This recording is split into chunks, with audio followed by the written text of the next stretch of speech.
আপনি কি ফ্যাক্টরি মালিক? জি। আচ্ছা আচ্ছা আচ্ছা আসুন। ঠিক আছে ম্যাজিস্ট্রেট স্যার আছে। আচ্ছা ম্যাজিস্ট্রেট স্যার আছে। আপনাদের সাবানের কি লাইসেন্স আছে বাংলাদেশে? জি। আর আপনার এই বডি ওয়াশ কি এখানে উৎপাদন করতেছেন? কোন বডি ওয়াশ? এই যে বডি ওয়াশ এটা একটা ফাইল ছিল না? এই যে এই যে নেন।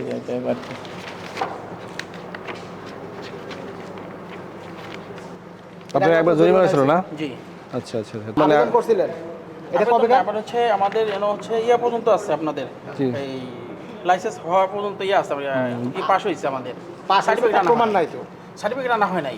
আপনি- আমি আগেই বলছি। আপনার এই যে স্যাম্পল দেখি স্যাম্পল কোনটা জমা দিছিলেন? স্যাম্পল জমা দিছিলেন হচ্ছে 19শে ফেব্রুয়ারি 2025, তাও একটা। আপনি তো দুইটা বানান, একটা জমা দিছিলেন কেন? জি। সাবান এক ফ্লেভারে জমা দিছিলেন কেন? মানে এই ফলটা আমরা টেস্টিং হিসেবে মাত্র করছি। ও এটা নতুন করছেন, এটা এখনো জমা দেন নাই? না না না না। তাই তো? মাত্র করছি, জি। আচ্ছা তাহলে দেখেন 19শে ফেব্রুয়ারি 2025 আর আজকের তারিখ হচ্ছে 4 তারিখ না, আজকে মার্চের 4 তারিখ। তার মানে 1 বছরেও আপনার এটার এখনো সম্পূর্ণ হলো না কেন?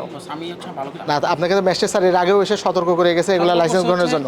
হ্যাঁ বললাম তো, আপনি টেস্টে জমা দিছিলেন একটা এই লালটা, সেটা তাও 1 বছর আরও 20 দিন আগে, ঠিক আছে? কিন্তু তারপর আর আপনি আর কোনো প্রক্রিয়া করেন নাই, আপনি লাইসেন্স গ্রহণ করেন নাই। আমাদের আরেকটা জিনিস আছে, সেটা হচ্ছে এই গুণগত মান পরীক্ষার পাশাপাশি প্যাকেটের আরেকটা অনুমোদন নেওয়া, সেই প্যাকেটের অনুমোদনও নেন নাই। ওটা আবেদন করা আছে। দেখেন আপনি আবেদন নেন। করা আছে। আবেদন করা আছে। আবেদন খালি করছেন, তারপরে তো প্রক্রিয়াকরণ আর করেন। আবেদন করে তো আপনি আপনার কাজ সমাপ্ত করছেন।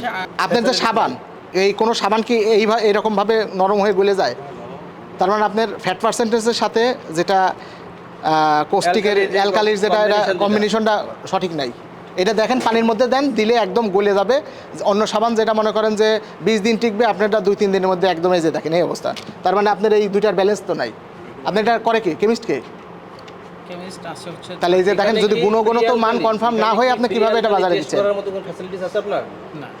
তাহলে আমি যে শুরু করছি এই ওইভাবে প্রোডাক্টটা কোনো তো কিছু clear কনজিউমারের করতে হাতে পারি না। যাবে। এটা সেফটি জোনটা হচ্ছে যে এটার যদি কনজিউমারের হাতে যাবে, যদি ফ্রি অ্যালকালি বেশি থাকে, মানে সাবানটা তো নিউট্রালাইজ হওয়ার পরে হয়। যদি নিউট্রালাইজ না হয় তাহলে ফ্রি অ্যালকালি থাকলে সেটা কিন্তু স্কিনের জন্য ক্ষতিকর। অতিরিক্ত ক্ষার আপনার ত্বকের জন্য অত্যন্ত ঠিক ক্ষতিকর। আছে, সেইটা আপনি আইডেন্টিফাই করার মতো কোনো ফ্যাসিলিটিস দেখিয়েছে, ঠিক না?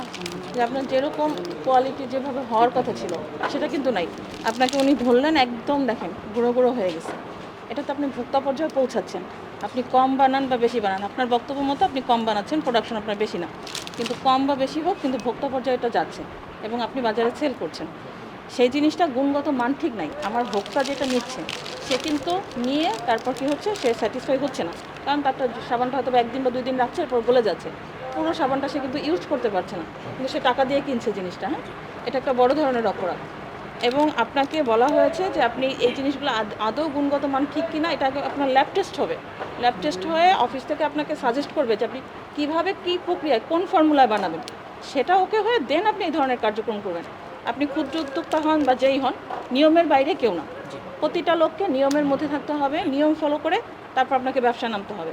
কারণ পাবলিককে, ভোক্তাকে প্রতারিত করার অধিকার আমাদের কারণে, আপনারও নাই, আমরা সরকারি কর্মকর্তা যারা আমাদেরও নাই। এই জন্য আপনি যেহেতু পাবলিককে প্রতারিত করছেন, এই জন্য আপনাকে 1 লক্ষ টাকা জরিমানা করছি, অনাদায় আপনার 6 মাসের জেল। ওকে।